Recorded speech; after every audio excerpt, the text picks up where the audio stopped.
Hey, book dragons and horror aficionados. I am here to talk about my spooky season reads. Now, I've been playing very loose with my TBR as I've gone on throughout this year, but I really do want to get in some good, scary stories during the month of October, and so this is a little bit of a deviation from my norm of not setting a TBR. Uh, I'm still kind of playing loose with this. This is still a pile of possibilities, but I really want to get to some of these for spooky season. So let me put my eyes on here, and we're going to get my list just to make sure I don't forget anything. But right off the bat, I have a book that I need to finish. And I borrowed this book from my son. It's his favorite book of all time. And that would be Misery by Stephen King. I started reading this book in September because I was really curious and I couldn't wait. And I'm enjoying it. But guys, this print is so dang small.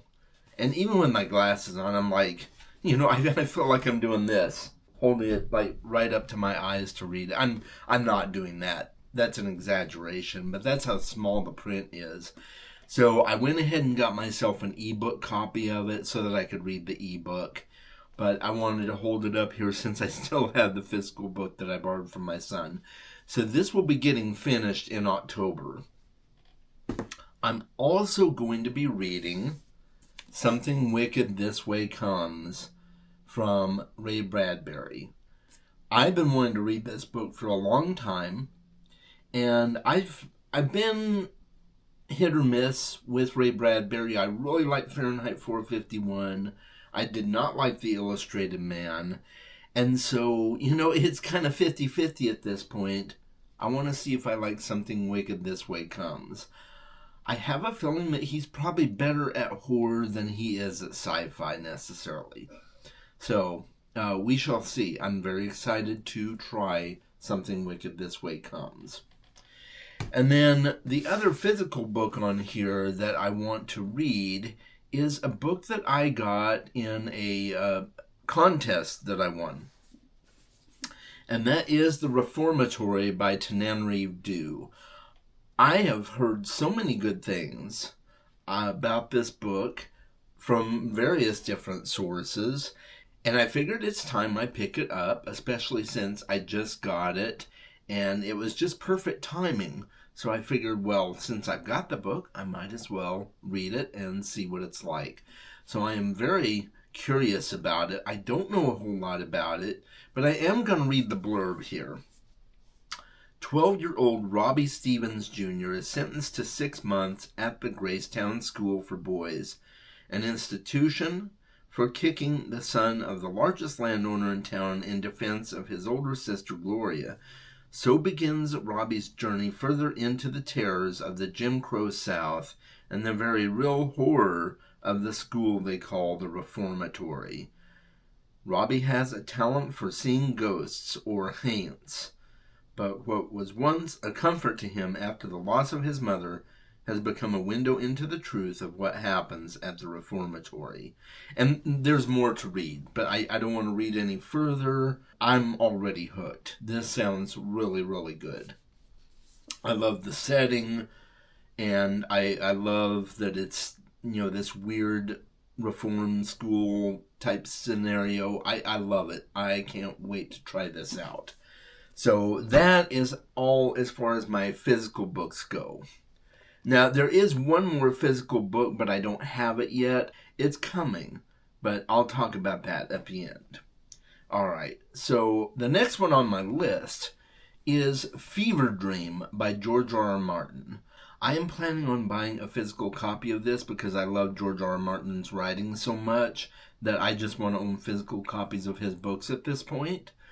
And this is one I've heard really good things about. I know it's kind of a vampire story, and I love vampires, so why not get that and read it for spooky season? So I am very much looking forward to reading that one as well. And let me know in the comments if that's a book of his that you have read and what you thought about it. I already know a couple of my booktube friends that rave about that book, so I'm very excited.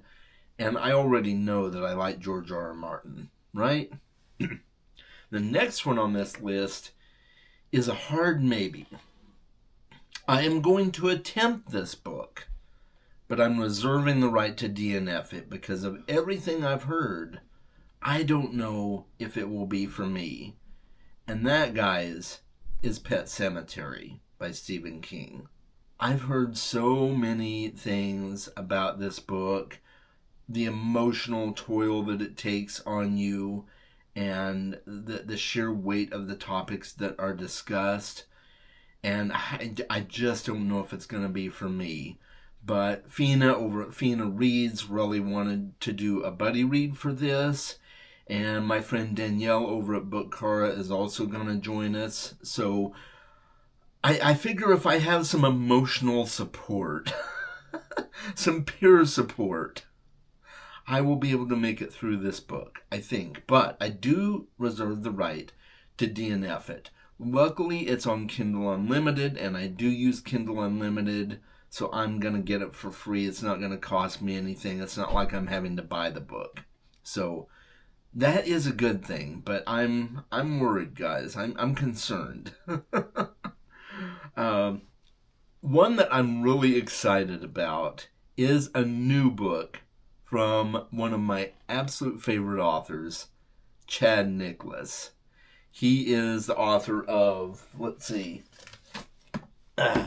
is the author of The Animal and also Nightmare and a book called Shade. So he is releasing his fourth book, and that is One Grim Night. And this is a collection and amalgamation of fairy tale retellings, but it's done in a very unique way, and I'm not going to spoil it for you. I have not started the book yet, but I did receive an advanced reader copy from Chad, so thank you, Chad. And I will hopefully be reading that right away at the beginning of October, and I'll be able to give you my review before it releases on October 21st. But I'm so excited. And I will be buying a hard copy of this book. I do that with all of his books. And I've just been waiting for this book, and I'm so excited. And you saw this cover, guys. I mean, this cover is a banger, just like all of his covers are. So I'm really excited about that. All right, and so the final book on this list, the one that I have not received yet, but I'm very excited about, and that is Empire of the Dawn by Jay Kristoff. This is the final book in the Empire of the Vampire trilogy. And both Empire of the Vampire and Empire of the Damned were amazing books for me. I just ate it up. And so I cannot wait for this final book. I'm kind of sad the story is going to be over, but I can't wait to see what he does with it. I hope he nails the ending. I have faith in Jay that he will nail the ending. But I'm so excited. I am really, really excited about that. So that is the end of my spooky season Pile of Possibilities video. Let me know in the comments below what you think of my list of books. Are any of these books that you have read, or are they on your list as well? Talk with me in the comments, guys. I'd love to dialogue with you. And let me know some of the books that you're planning to read for spooky season. I mean, it is the best time of the year, right? It's the spookiest time of the year. Was that sacrilege? If it was, I'm okay with that. All right. Have a wonderful day, guys. Make sure you read more books. Oh, and if you want to watch more of my content, check out the on screen.